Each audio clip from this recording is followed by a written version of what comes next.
Coming right up, it's Hex playing Black and White Legends on the ladder. Is Ratadrabik any good? Let's find out after these messages.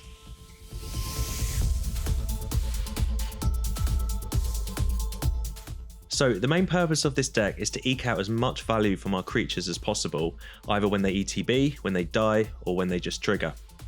Ideally, we want to have our creatures die with Ratadrabik on the battlefield. This is a 3/3 zombie with Vigilance, War 2, and says all zombies you control have Vigilance, and whenever another creature you control dies, create a copy that's a copy of that creature, except it's not legendary, and is a 2/2 zombie in addition to its other types. This card gives us an upside if our other threats are removed either by us or by our opponents. We want to play legends, and I think we have the best ones in these colours that fit our deck. Firstly, in mana order, playing Thalia, our 2/1 human soldier that taxes non-creature spells by 1. We do run some non-creature spells, so we've got to be careful with this card, but generally it's to upset the rhythm of our opponent's decks, especially meat hooks, invoke despairs, and counter spells. We've got Jadar for 2 mana 2, a legendary human wizard that says at the beginning of your end step, create a 2/2 zombie with Decayed if you don't have one. I do like this card as it creates a friend when it ETBs, and it's a friend that we can use with other cards for more value. Speaking of making friends, we're trying out Jerren, Corrupted Bishop, who makes a 1/1 token when it ETBs, and for 2 mana can give a target human lifelink until end of turn, and we are running loads of humans. Of course, we've got Adeline, another token creator that can quickly get out of control if left unchecked. Sheoldred, which is a beast in this deck, and in most decks to be honest, and a great card that is almost just as good as a 2/2 zombie as it is a 4/5 Phyrexian. We've got Junji, that when it dies, you get to put a target non-dragon creature from a graveyard onto the battlefield. That's any graveyard, or it forces your opponent to discard 2 and lose 2 life. Finally, we're playing Liesa, a 4/5 flying lifelinker that says whenever another non-token creature we control dies, return it to our hand at the next end step, plus all opponents' creatures exile when they die, which is a nice added bonus. So non-creature spells, Wedding Announcement because it's just too good at creating sacrifice fodder or boosting our powers. And I'm trying out Kaya, Geist Hunter, the Planeswalker that amongst other things says for -3 loyalty until end of turn, if one or more tokens would be created under your control, twice are created instead. So ideally we'd have a Ratadrabik out, a load of legends, -3 this, then cast like a Depopulate or something, which is our board wipe of choice. And then we get the whole load of tokens back, doubled, and we get to draw a card. So it's our nice little combo there. Other removal, March of Otherworldly Lights for some exile. And my favourite removal in these colours, Rite of Oblivion. This is a chance to sacrifice some of our creatures and get tokens of them, and we get to exile opposing permanents. Lastly, we've got just one copy of Reckoner's Bargain, a 2-drop instant that lets you sacrifice a creature, gain a life, and draw 2, which is basically a poor man's Deadly Dispute. We're running 24 lands, including 4 plazas, and that's my Black and White Legends deck. As always, thanks for watching, and feel free to subscribe if you can, as it really helps out the channel. So let's see how we got on the ladder today. Alright, on the draw. Not the best hand we've ever had. I mean, it will be good when we get to the turn 3 and 4, but no early drops. And yeah, well, we'll see what the opponent plays. Xander's land, and we just draw another land. So annoyingly, it's, well, we might as well play our legendary land here because it is the second copy of the legendary land. So we're kind of incentivized to use it as an actual channel ability. Fateful Absence is a nice draw there. We can play out our caves and say go. Fateful Absence is solely in this deck for Planeswalkers. It's one of the big problems we encounter. Wedding Announcement there. Not Fateful Absencing there. Okay, so I guess we play our own Wedding Announcements.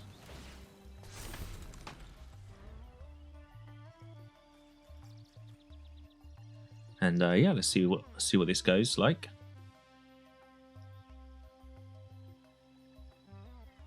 I think I'll block if they do attack.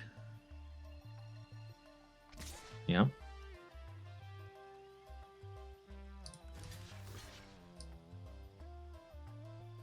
Actually, I'm going to keep it open in case we need to use our Rite of Oblivion this coming turn.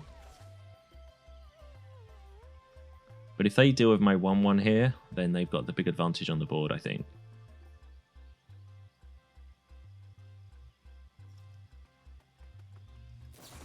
And, okay, they march our wedding announcement.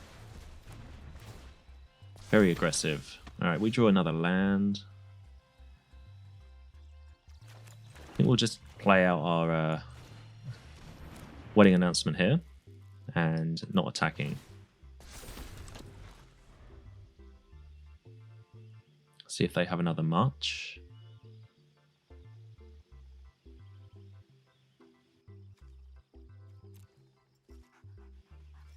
They exiled their Circular Confinement from their hand. Then we'll take out one of these.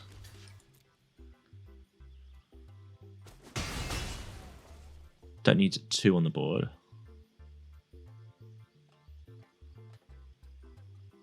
So we don't want to draw any more land. And some creatures would be nice. Some of our legendary creatures. Okay, they just pass their turn. We draw a land. Alright. This is a bit of a struggle. Alright, well, we'll play Junji.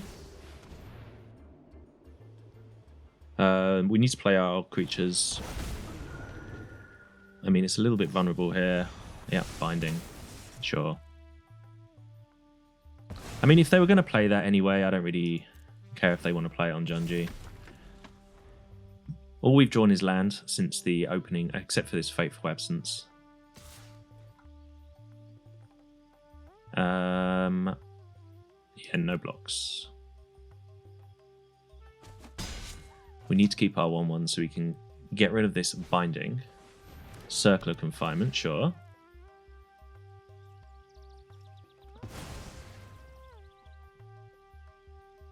So a little control deck we're playing up against here. Alright, there's a decent card. Adeline. Alright, so we get to... How much mana do we have? So we get to play... Yeah, get to play Adeline. Get to attack. We now get to get rid of this binding. Sacrifice our 1/1. And get a Junji back. There we go. And suddenly we are back in business. And there we go. Opponent scoops it up.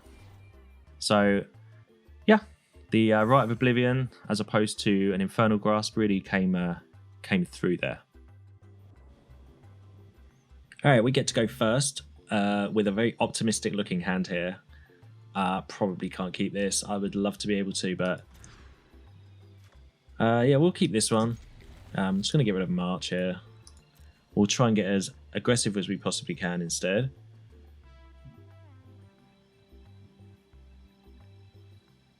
Alright. See if we can be the aggro deck here. As long as we hit our land drops, don't mind where we are, as it's a Darker Wastes and an Initiate. Okay, that's not what I wanted to draw. A second copy of a Planeswalker, which isn't looking too great for us. Thran Portal. And Thalia. Alright, so this... Not a good start. Oh, we do draw a land, though. Let's get down Adeline. Decent blocker.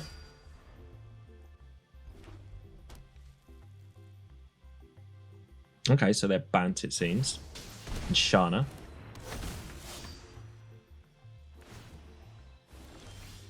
Ooh, Depopulate's going to be nice. No land drop, though, which is annoying.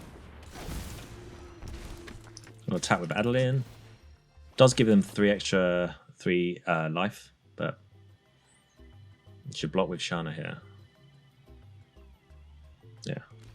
They see the line.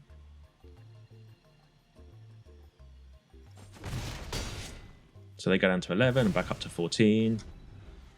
So land off the top would be our best option here. Alright, let's read these cards.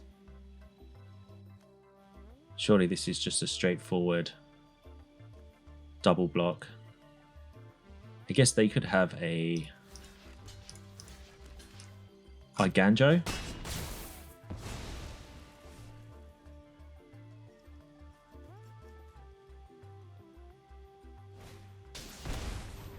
Okay. No land. I think we'll attack with our Adeline here. See what the opponent wants to do.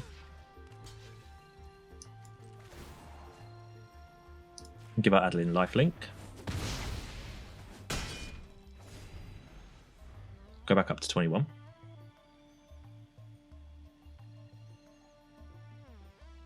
Come on, deck. Untap land, please. Hit Denick.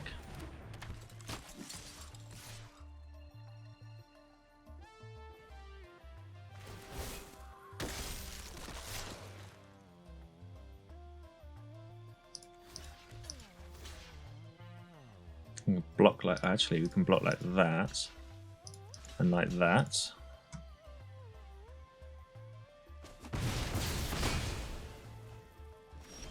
Hey, untap land. All right, so we have options.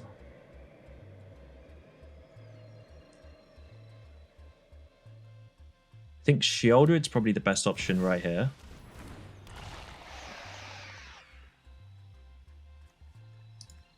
Attack with Adeline. Actually, let's not attack with Adeline. Let's just pass our turn. Let's get Ratadrabik down before we start losing some of our creatures here. Okay, opponent does find their 4th land as well. So we've got a slight sort of combo in our hand with Ratadrabik, Kaya, and Depopulate, but that would be a... We're going to try and get it down. We're going to try and do it. Okay, so does this say they've got like a Well, I'm not sure what this means.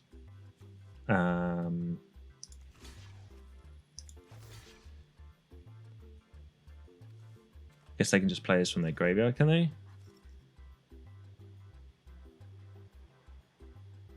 Sure, let's just take 2.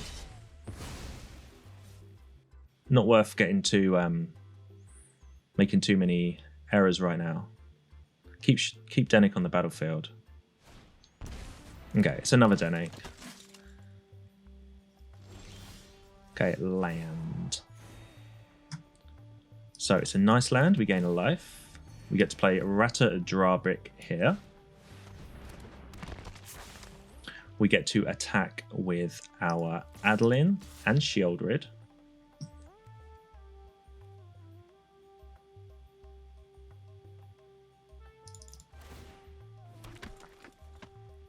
See what our opponent wants to do here.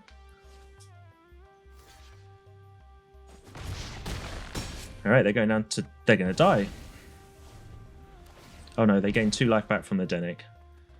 So this has been a pretty decent... I really wanted to get Kaya and Depopulate down. For a little... Create twice as many token combo.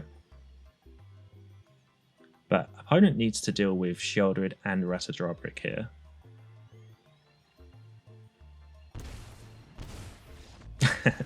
And they just scoop it up. Fair enough. Alright, on the play with a definite keeper. A couple of Thalias was going to be nice. And yeah. Don't mind where we are. Alright, let's get down a Thalia here. See what the opponent wants to do about this. Okay, so it's an island. And an underdog. Seems good. Alright, well, let's play our... Guess we play Adeline here. Gonna attack with Thalia. Get in for 2. Okay, so I don't mind our board state right now. Next time we get to play Jerren. Definitely create a 1/1 so that the Rite of Oblivion can use that as sacrifice fodder. And a Bankbuster, alright. I'm okay with this.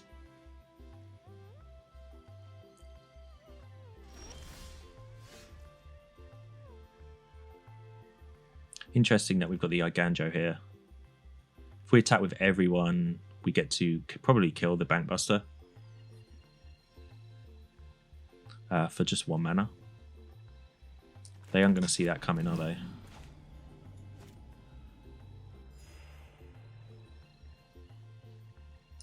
Yeah, let's just go for it.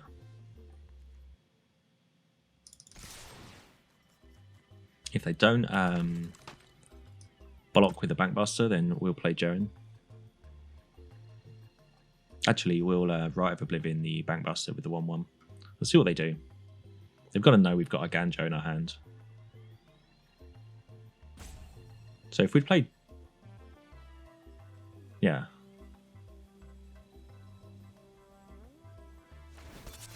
Okay.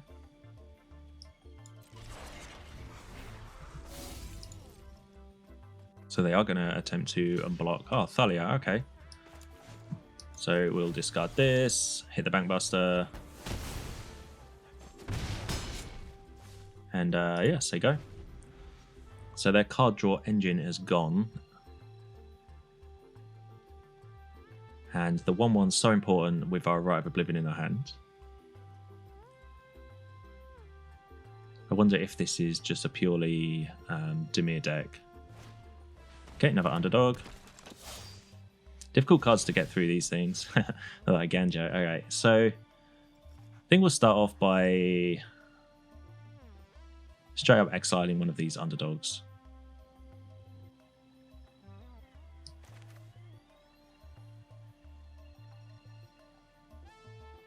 And then attacking with everyone. Yep. That's why Rite of Oblivion's in the deck, to deal with these annoying creatures. Okay, so this can actually take out the underdog. And you know what? I'm going to do it.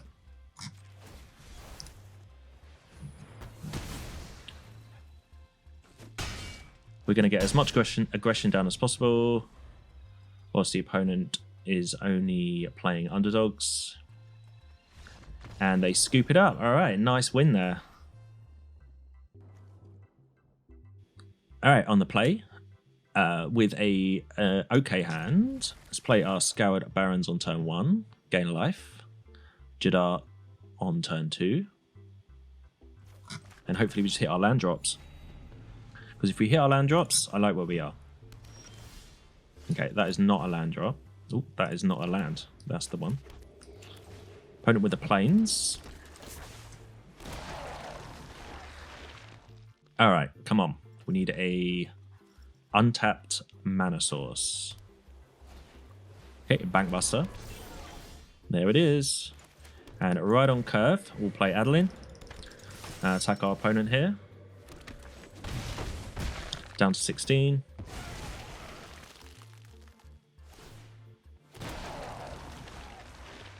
Fingers crossed we get another land next turn and we get to drop Sheoldred.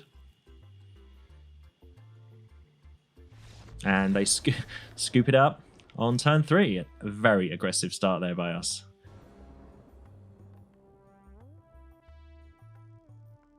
Alright, on the play, with some of my favourite cards in the game. Namely Rite of Oblivion, Adeline, and Sheoldred. So let's play out our Barrens, gain a life. Sometimes that little life comes in useful.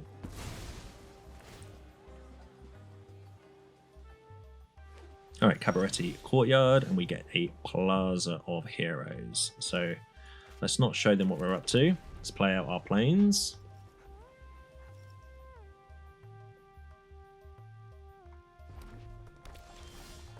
And opponent with a red mana. Alright. Do they have Lightning Strike, do you think? I'm just going to play my Adeline because it has 4 toughness, so it will survive their removals. Okay, so Rakdos and a Grasp. So we're just going to keep playing our spells. Play Sheoldred. We're going to just try and always stay ahead of the opponent here. Yep, another grasp. But hopefully that's their whole turn. And we can play Junji. And if they want to kill this, we'll get our Sheoldred back. Alright, Fable.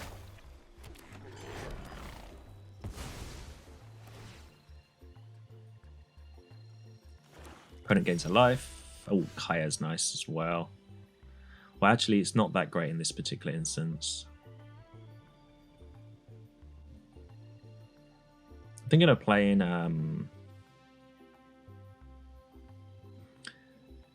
Kaya and using it as fodder for the Rite of Oblivion, actually. You know what? Instead, we're just going to march this Fable.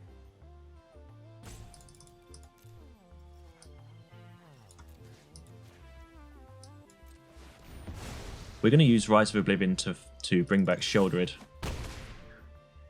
for the victory, I hope. So Sheoldred being in our graveyard should be good enough for us. Opponent attacks. And Liesa. Okay.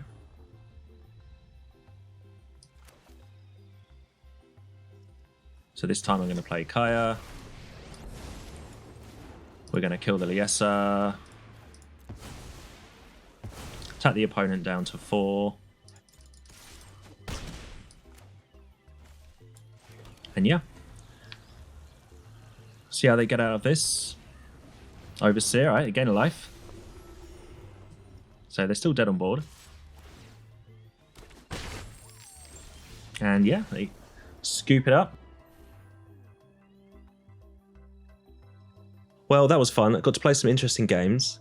Must have played at least another 10 games. I am not going to show as they were all against mono black.